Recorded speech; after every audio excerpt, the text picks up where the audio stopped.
Hi, I'm Marilyn, and today I have with me Joan Craig. Joan grew up in Beverly Hills during the early 1950s, late 1940s, 72 years ago. Her father and grandfather created the Craig Oil Company, and she grew up with the luminaries of Hollywood all around her. Their lights were dimming, but they were still bright stars. The one that Joan has written about in her memoir is Theda Bara, the great vamp, and her husband. And another of your neighbors was Charlie Chaplln and his family. It wasn't the on-screen character, the little tramp that she lived near. It was the man, the father. And he was the father of your friends. Geraldine Chaplin was the closest one in age to myself. And so we were all playmates there. William Wyler's daughter, Fred Astaire's daughter, and we'd go down there and play at their house often. Wow. Did he ever show you any of his movies? Yes, he did. They used to run films, and in fact there was one film that they weren't sure if it had anything to do with Charlie Chaplln. That was shown at the Egyptian Theater a couple of years ago. And I was able to identify that was Charlie Chaplin's. Wow. You also, when you were little, you ended up socializing with the children in the neighborhood. There's one picture in your book that I'm particularly fond of. It's with you with Geraldine Chaplin and Liza Minnelli. And Liza Minnelli as a little girl. Wow. We all were kind of like a little group that would attend to, all the birthday parties. And so, you know, as the Chaplins had more children came from the Chaplins. That's so cool.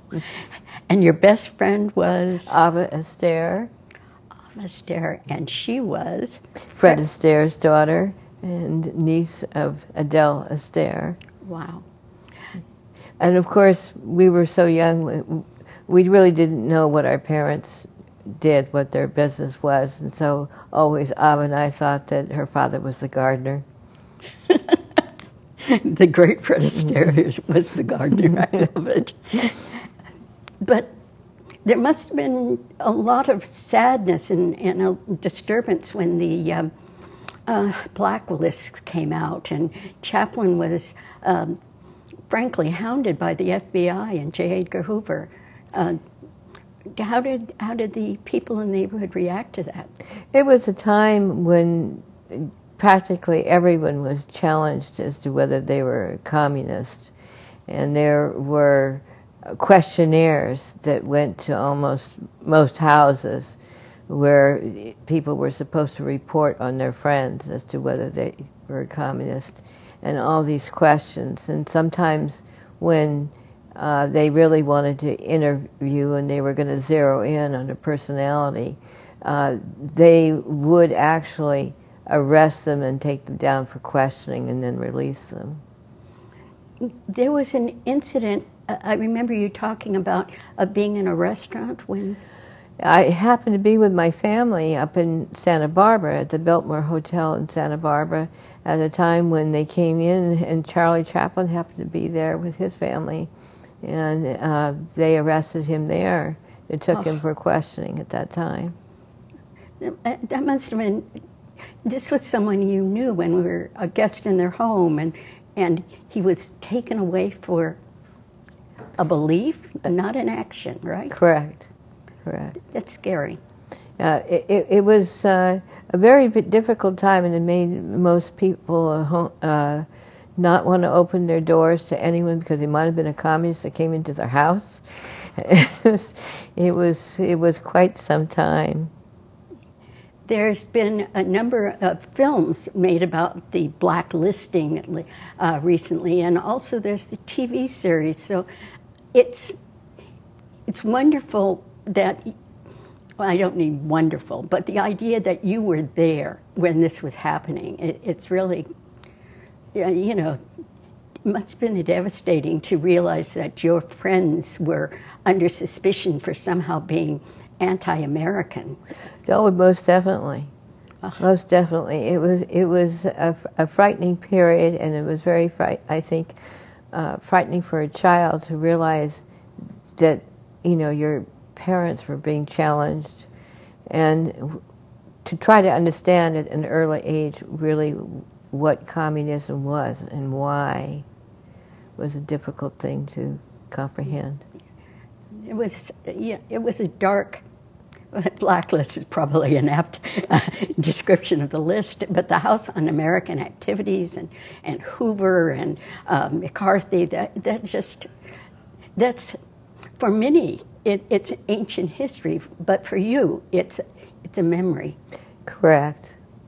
Yeah, just scary. You were telling me about a meeting that was held at the Pan Pacific Auditorium. Yes, there was a time when Katharine Hepburn, it was announced that she was going to make a speech at the Pan Pacific Auditorium, actually in the parking lot there. And it seemed on that day everyone left Beverly Hills, went down Beverly Boulevard, and turned into the Pan Pacific grounds there to hear Katharine Hepburn. I want to speak to you about the attacks on culture.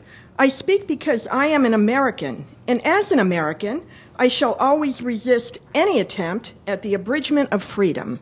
Silence the artist, and you silence the most articulate voice the people have. Destroy culture, and you destroy one of the strongest sources of inspiration from which a people can draw strength to fight for a better life. Oh, no, that's a heady time. You were just 5 years old when you met Theda Bara, the great Theda Bara, the vamp, the bad girl, the audiences in 1914 when they first saw her on screen, this smoldering, exotic woman. I wonder what it was about that kind of unconventional look that captivated so many people, and she made a lot of money too. She made $4,000 a week. Mabel Normand, the great comedian, was only making $250 a week. Oh my goodness! So Theda was thought to be very valuable. But you met her through her husband. That's correct. I was on my way to school for my very first day of school, and so I had to pass by that house, and Charles Brabin was out trimming his roses, and so with that, he saw me, and he handed me a rose to take to my teacher. Ah, sweet. And then I was on the way back, he was out there again, and then he said, "Would you like to meet the lady of the house?" And so I did. And she was quite a lady. Well, when I first went into the house, she came out and sat on the couch, and in front of her was a crystal ball, of course. And she said, "I want to know who you are." So she lifted up this cloth that she had over the crystal ball, and she looked in there, and she looked, and then she said, "Well, who's in the crystal ball is my dog." Oh my. Did she really believe in the occult? It's hard to tell whether she really believed into the cult or whether she was actually acting. I mean, she was fabulous, and I think she was the most memorable character that I ever met. She, when I left the house and went home and told my mother, I said, "I met someone much greater than you," and that she knows everything. And she sees everything that you do. She was playing with you. Theda was playing with you. But I believed her. And so my mother said, "Well, you have to be careful of the people that you meet here." Ah, well. But that's true of anywhere, not just Beverly Hills. But she became your mentor. Yes. she took you, well, as your book title indicates, under her wing. That's correct. She managed to become a second mother and almost tried to be the first mother. Oh, dear. And she taught me everything that she knew, possibly about theater, and she also attended my school when I was in any production at the school. She would come with me. Oh, my. There is a picture, again, a picture in your book of you on stage with your friend. Astaire. Yeah. You did a play? It was a French play, and the parts were awarded by drawing a stick, and it happened that I drew one that had no lines. Every other child had a line in the play but myself. So Theda thought that at first that the school had something to do with that, since she'd been coming to the school with me, to having a silent part. Oh, but that wasn't the story. So anyway, she made my costume. My. And then, of course, she told me how to be on stage, which is entirely different than what the teacher wanted. Theda liked making her own costumes as well, didn't she? She made most all of her clothes. She said she really never brought anything off the rack. She loved to sew, and she loved to design clothes. And she, as a young person, she studied a lot about, historical costumes.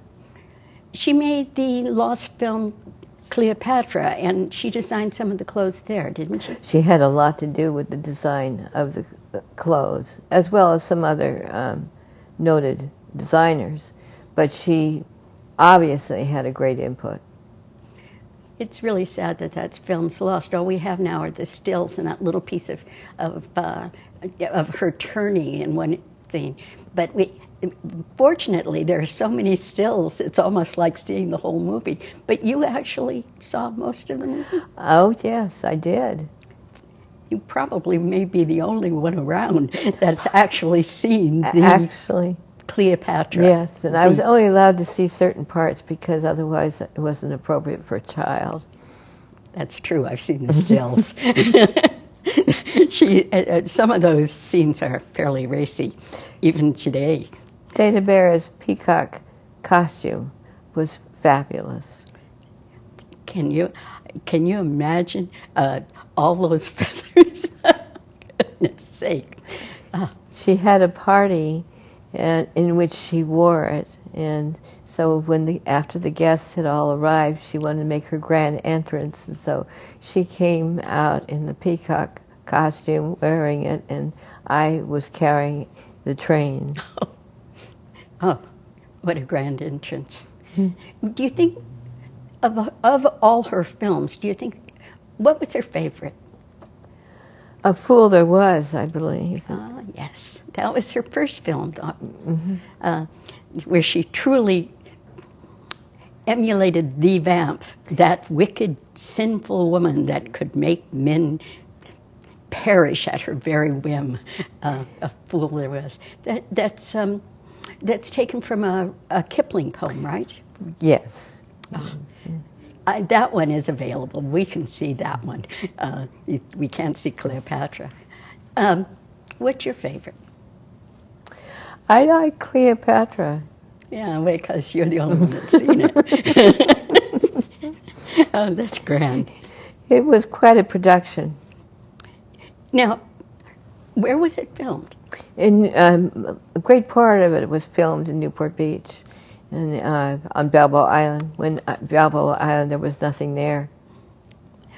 Did you actually see where it was filmed? I mean, I know you weren't alive in when was it made? 1919 was it? Whenever it was made. Theda wanted me to learn about the filming of Cleopatra, and also she was in search for any. She had some friends there and wanted to know if they possibly had a copy of the film. So we went down to Newport Beach and onto the Balboa Island and had lunch at Jolly Roger's and met with some people there on the little island. And actually we paced off the film where different things occurred, both on the little island and on the big island. And then she explained how she, read books floating down the river. Down the oceanside bay there. But in the movie, it's the Nile. Correct. There's a lot of myths about Theda, where the initial publicity that she was an Egyptian, or what was that story?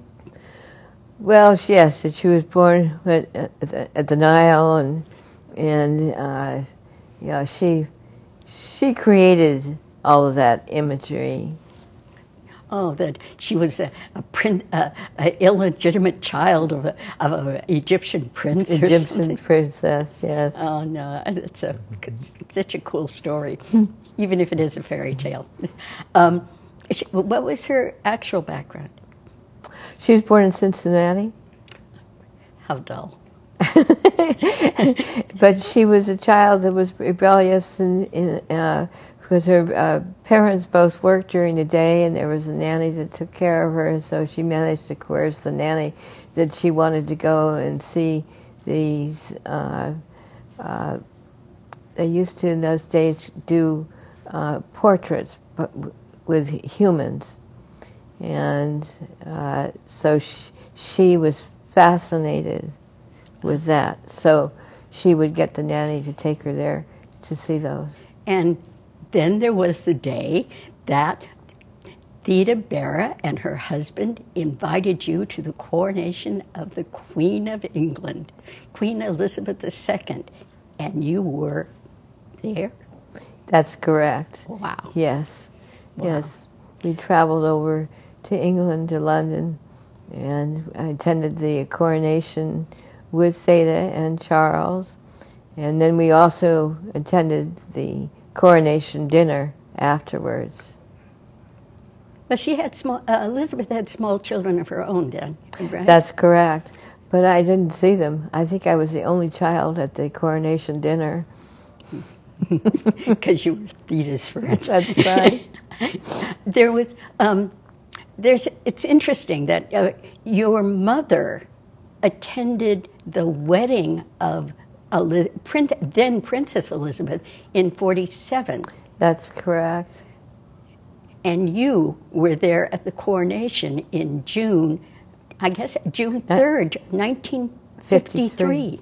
So not only your mother was there, but you were there. That's correct. Oh, wow. But did you get any, then it was an empire, it wasn't just England. Did you have an impression of what it was like for the world through a little girl's eyes to see the... Well, since I came from Hollywood, I was used to seeing people in costumes. So when I attended when I saw the receiving line, I was asked to sit on a chair that was nearby, so I had a view of the guests that are arriving, and of course they came in a variety of costumes that I had not seen before.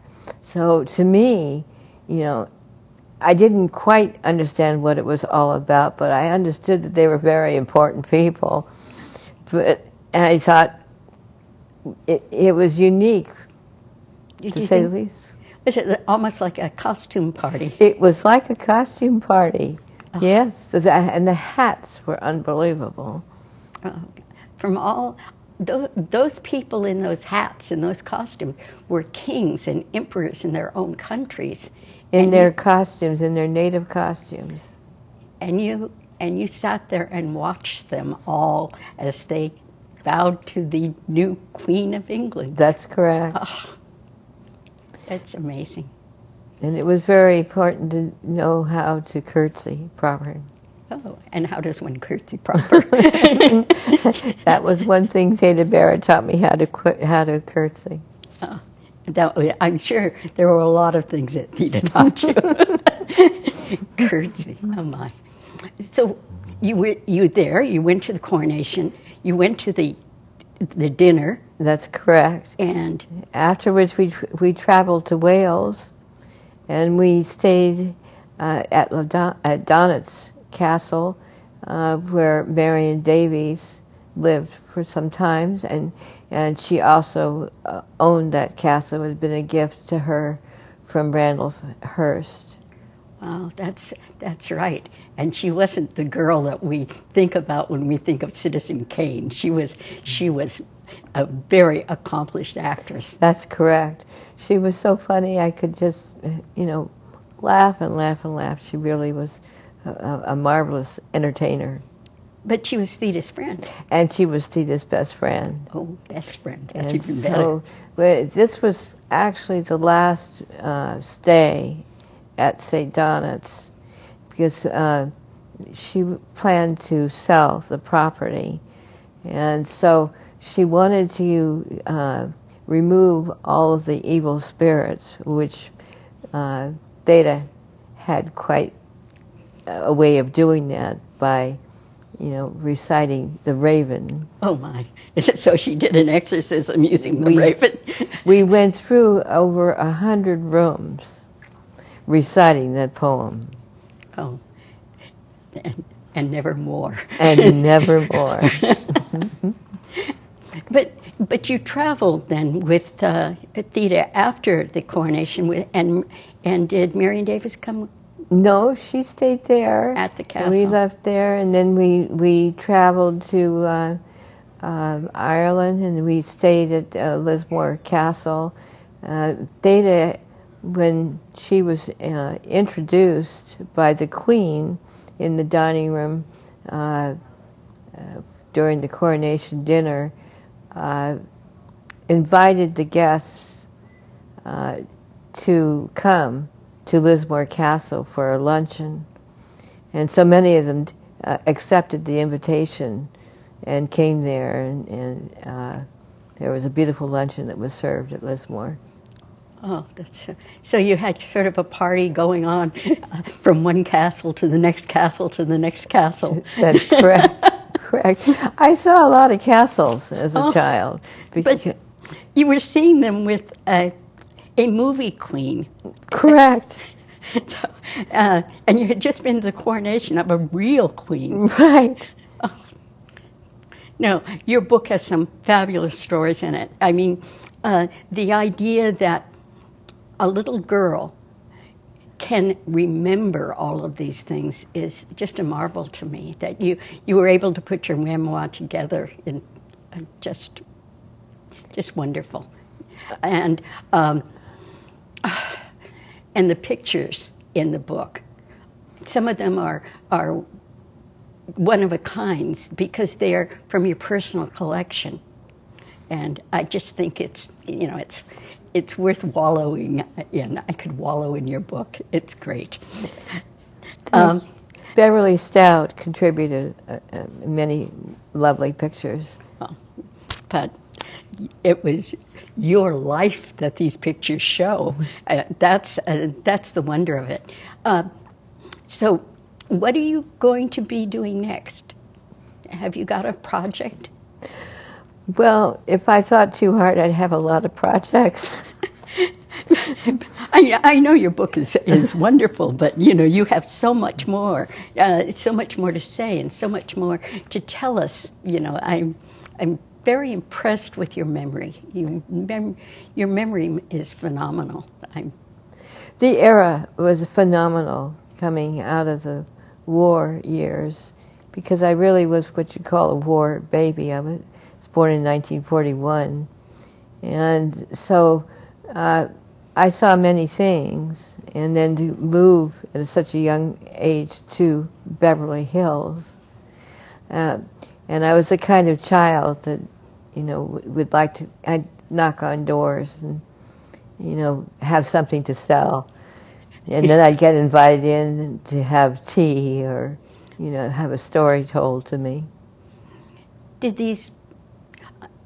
Were these people lonely? It was very lonely. People were afraid to invite anyone into their house or even to open up the front door, but somehow I'd get past that. The advantages of being a child. No, I'm so pleased that you were able to come and share with us some of this wonderful stories that you have. And I know there are more in there. You just haven't had time to tell me everything yet. Every time we speak, I find something new. I should. Oh, something. I never really introduced myself. I'm Marilyn Slater, and I'm looking for Mabel most of the time. But I'm also looking for early Hollywood history, and I found it. Here you are. You have lived this. And when I say early, you've come all the way from the very silent days when, Theda retired at what, 1926? About then, yes. But she was always interested, and there were so many film people that came to the house because their door was always open. Oh. And so I met cameramen and this has been wonderful. It really has been great. I'm so glad you were here. Thank you.